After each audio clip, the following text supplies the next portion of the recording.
Baik, Assalamualaikum warahmatullahi wabarakatuh. Om Swastiastu.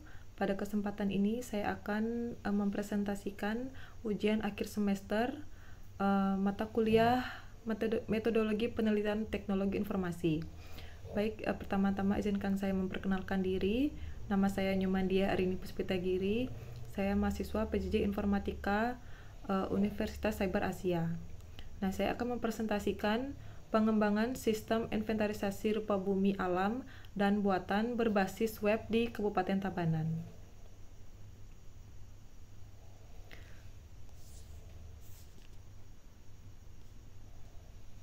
Baik, langsung saja ke latar belakangnya. Latar belakang dari penelitian ini, data rupa bumi di Kabupaten Tabanan masih tersebar, tidak terintegrasi, dan sulit diakses, sehingga menghambat pengelolaan wilayah dan perencanaan pembangunan. WebGIS menjadi solusi untuk menyajikan data rupa bumi secara terpusat, interaktif, dan mudah diakses oleh pemerintah maupun masyarakat, sekaligus mendorong transformasi digital daerah. Nah, selanjutnya rumusan masalahnya. Yang pertama, belum adanya sistem terintegrasi yang mendokumentasikan dan menyajikan data rupa bumi alam dan buatan di Kabupaten Tabanan. Dan rumusan yang kedua, keterbatasan aksesibilitas data oleh masyarakat umum, lembaga pemerintah, dan pihak terkait lainnya. Dan yang ketiga yaitu belum adanya sistem terintegrasi yang mendokumentasikan dan menyajikan data rupa bumi alam dan buatan di Kabupaten Tabanan.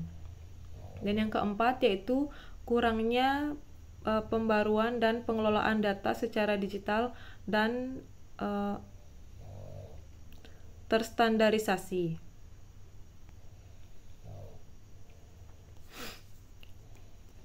Selanjutnya, tujuan penelitian ini yang pertama mengembangkan sistem inventarisasi berbasis WebGIS untuk mendata dan mengelola rupa bumi alam dan buatan di Kabupaten Tabanan.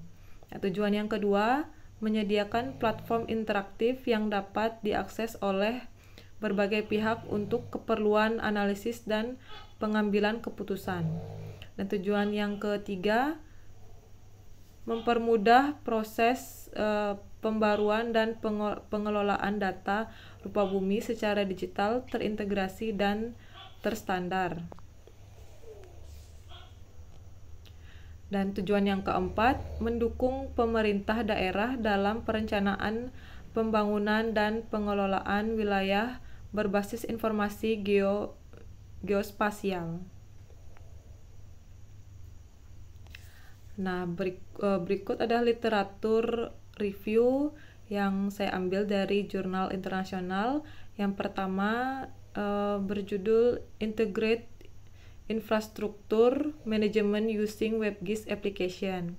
Dan jurnal yang kedua WebGIS for Road Infrastructure Management in Zimbabwe. Dan yang ketiga Integrated Facility and Assets Management Using GISWeb. Dan yang keempat, WebGIS Model for Organizational Assets Management. Dan jurnal yang kelima, WebGIS for Rural Development.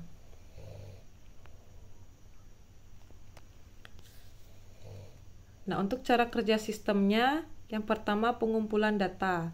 Data diambil dari sumber resmi seperti peta RBI, instansi pemerintah, survei lapangan, dan citra satelit. Dan selanjutnya informasi yang dikumpulkan meliputi unsur alam seperti sungai, gunung, danau, dan buatannya seperti jalan, bangunan, dan jembatan.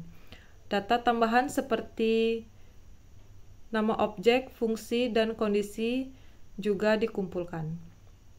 Dan selanjutnya cara kerjanya, pengolahan dan integrasi data. Data peta diolah dengan software GIS, misalnya QGIS atau ArcGIS untuk memastikan letak dan bentuknya benar. Selanjutnya, data disimpan di database khusus peta seperti PostgreSQL dan PostGIS. Kemudian data tambahan dikaitkan ke data peta menggunakan ID tertentu. Selanjutnya, pengembangan sistem WebGIS. Nah, tampilan atau frontnya menggunakan leaflet atau open layer untuk menampilkan peta di web. Selanjutnya, proses data atau back-end-nya dibuat dengan PHP, Python, atau Django, atau Node. Nah, database-nya menggunakan PostgreSQL plus PostGIS untuk menyimpan data peta. Nah, untuk fitur utama sistemnya, peta interaktif, peta bisa diperbesar, dicari, dan diatur lapisannya. Nah, kemudian manajemen data, seperti admin bisa tambah, lihat, ubah, dan hapus data. Kemudian akses penggunanya, umum bisa lihat peta, admin punya akses penuh. Kemudian pencarian, bisa cari berdasarkan nama, jenis, atau lokasi. Kemudian ekspor datanya, data bisa diunduh dalam format seperti PDF atau shop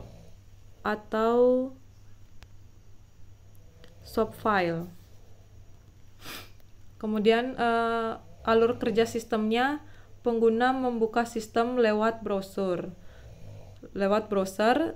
Kemudian server menampilkan peta dan data sesuai permintaan. Kemudian admin bisa menambah atau memperbesar data lewat halaman khusus. Kemudian pengguna bisa klik objek di peta untuk lihat informasi. Kemudian sistem menyimpan riwayat perubahan untuk menjaga keakuratan data. Nah, objek penelitiannya yang pertama, mudah diakses kapan saja. WebGIS bisa dibuka lewat internet dan dari mana saja dan oleh siapa saja. Dan manfaatnya ini memudahkan masyarakat dan instansi untuk mengakses data rupa bumi dengan cepat dan terbuka. Yang kedua yaitu gabungan data lokasi dan informasi. WebGIS menyatukan data peta atau lokasi dengan data tambahan seperti nama, fungsi, atau kepemilikan objek. Ini bermanfaat, dan ini manfaatnya data lebih lengkap dan mudah dipahami dari sisi lokasi dan sisi informasi. Dan selanjutnya yang ketiga, peta interaktif. Tampilan peta bisa diperbesar, difilter, diklik, dan dilihat lapisannya. Dan ini bermanfaatnya pengguna lebih mudah membaca dan menganalisis data untuk pengambilan keputusan. Dan selanjutnya, data selalu terbaru. Nah, sistem memungkinkan admin memperbarui data langsung ke pusat atau real time. Ini manfaatnya data yang ditampilkan selalu akurat dan tidak ganda. Dan yang kelima, mudah dikembangkan. WebGIS bisa ditambah fiturnya, diperluas wilayahnya sesuai kebutuhan. Manfaatnya sistem bisa terus disesuaikan dengan perkembangan dan kebutuhan instansi. Selanjutnya itu outcome yang diharapkan. Nah, yang pertama, tersedianya sistem inventarisasi rupa bumi berbasis WebGIS, dan yang kedua, data rupa bumi yang terintegrasi dan terpusat. Selanjutnya, meningkatnya efektivitas pengelolaan dan pengawasan wilayah. Selanjutnya, transparansi informasi publik.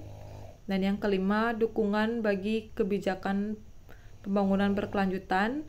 Dan yang terakhir, outcome yang diharapkan yaitu kontribusi terhadap transformasi digital pemerintah daerah. Nah, kesimpulan dari penelitian ini yaitu sistem inventarisasi rupa bumi berbasis WebGIS memudahkan pengelolaan data geografis secara terintegrasi, akurat, dan real-time. Nah, WebGIS juga memberikan visualisasi spasial interaktif dan mendukung pengambilan keputusan berbasis lokasi. Sistem ini meningkatkan aksesibilitas informasi, efisiensi manajemen data, dan mendukung transformasi digital daerah.